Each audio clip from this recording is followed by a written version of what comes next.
ആവിഷ്കാര സ്വാതന്ത്ര്യത്തിനുമേലുള്ള കടന്നുകയറ്റമായാണ് സെൻസർ ബോർഡിന്റെ ചില നീക്കങ്ങളെ സിനിമാ ലോകം കാണുന്നത്. ഇത്തരം അപകടകരമായ നീക്കങ്ങളെ പ്രതിരോധിക്കേണ്ടത് ജനാധിപത്യത്തിന്റെ നിലനിൽപ്പിന് അനിവാര്യമാണ്.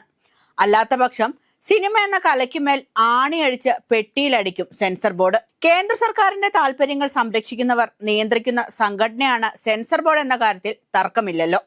അതുകൊണ്ട് തന്നെയാണ് കേന്ദ്രത്തിന് പിടിക്കാത്ത കാര്യങ്ങൾക്ക് കത്രിക വെക്കുന്നത്. അതിന് തെളിവാണ് പൃഥ്വിരാജ് സുകുമാരൻ സംവിധാനം ചെയ്ത L2 എമ്പുരാനും സുരേഷ് ഗോപി പ്രധാന കഥാപാത്രമായി എത്തിയ Janaki versus state of Kerala എന്ന ചിത്രത്തിന് നേരെ വന്ന നിയമ നടപടികളും. ഇപ്പോൾ വീണ്ടും കടുംപിടുത്തവുമായി വന്നിരിക്കുകയാണ് സെൻസർ ബോർഡ്.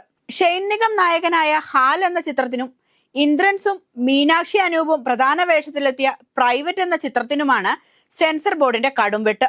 ഓഗസ്റ്റ് 1 തിയേറ്ററിലെത്തേണ്ടിയിരുന്ന ചിത്രമായിരുന്നു പ്രൈവറ്റ്. എന്നാൽ സെൻസർ ബോർഡ് ചിത്രത്തിനുമേൽ ചില നിബന്ധനകൾ വെച്ചു. ചിത്രത്തിലെ പല വാക്കുകളും മാറ്റേണ്ടി വന്നു. പൗരത്വ ബിൽ, ഹിന്ദി സംസാരിക്കുന്നവർ, ബീഹാർ, രാമരാജ്യം തുടങ്ങിയ വാക്കുകൾ നീക്കം ചെയ്താണ് ചിത്രം തിയേറ്ററുകളിലെത്തിയത്.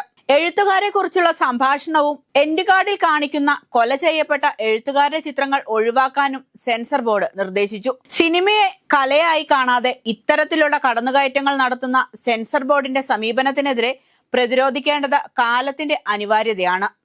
സെൻസർ ബോർഡ് പൂർണ്ണമായും രാഷ്ട്രീയവൽക്കരിച്ചു കൊണ്ടിരിക്കുകയാണെന്നതിന്റെ തെളിവുകളാണ് അടുത്തിടെ ഇറങ്ങുന്ന സിനിമകൾക്കെതിരെയുള്ള ബോർഡിന്റെ സമീപനം. ഇത് മലയാള സിനിമകളെ മാത്രമല്ല ബാധിക്കുന്നത്, മറിച്ച് നിലവിലെ രാഷ്ട്രീയ വ്യവസ്ഥിതിക്കെതിരെ സംസാരിക്കുന്ന സിനിമകളെയോ സമകാലിക വിഷയങ്ങൾ ചർച്ച ചെയ്യുന്ന ചിത്രങ്ങളെയോ ആണ്. സംഘപരിവാർ അജണ്ടകൾക്കും ഫാഷിസത്തിനുമെതിരെ ശബ്ദമുയർത്തുന്നത് കൊണ്ടാണ് ഇത്തരം സിനിമകളെ ചങ്ങലയിടുന്ന സമീപനം സെൻസർ ബോർഡുകൾ നടത്തുന്നത്. സെൻസർ ബോർഡിന്റെ ഈ പ്രവണത അവസാനിപ്പിക്കേണ്ട സമയം അതിക്രമിച്ചിരിക്കുന്നു. പൃഥ്വിരാജ് സംവിധാനം ചെയ്ത എമ്പുരാനിൽ ഗുജറാത്ത് കലാപം പരാമർശിക്കുന്നതുമായി ബന്ധപ്പെട്ട് സോഷ്യൽ മീഡിയയിൽ വ്യാപക പ്രതിഷേധം ഉയരുകയും പ്രതിഷേധത്തെ തുടർന്ന് സെൻസർ ബോർഡ് പല രംഗങ്ങളും ഒഴിവാക്കുകയും ചെയ്ത സംഭവങ്ങൾ നമ്മൾ കണ്ടതാണ്. സംഘപരിവാർ സംഘടനകൾ നടത്തുന്ന ഇത്തരം പ്രതിഷേധങ്ങളിൽ കലയ്ക്കുമേൽ കത്തിവെക്കാൻ മാത്രം നട്ടലില്ലാത്ത സംഘടനയോ സെൻസർ ബോർഡ് എന്നാണ് ഉയരുന്ന ചോദ്യം. സംഘപരിവാർ സംഘടനകൾക്ക് നിഷിദ്ധമായതൊന്നും ഇന്ത്യൻ സിനിമയിൽ വേണ്ടെന്ന നിലപാടിന്റെ നേർക്കാഴ്ചയാണ് ഷെയ്ൻ നിഗം ചിത്രം ഹാലിന് സംഭവിച്ചത്.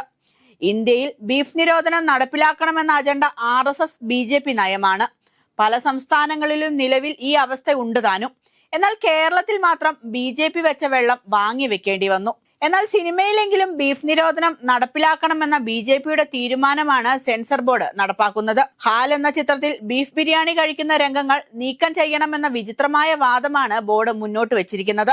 ബീഫ് ബിരിയാണി കഴിക്കുന്ന രംഗമടക്കം 15 സീനുകൾ ഒഴിവാക്കണമെന്നുമാണ് ബോർഡിന്റെ നിർദ്ദേശം. അവർ നിർദ്ദേശിക്കുന്ന രംഗങ്ങൾ നീക്കം ചെയ്യുന്നില്ലെങ്കിൽ ചിത്രത്തിന് A സർട്ടിഫിക്കറ്റ് നൽകാമെന്നാണ് നിലപാട്.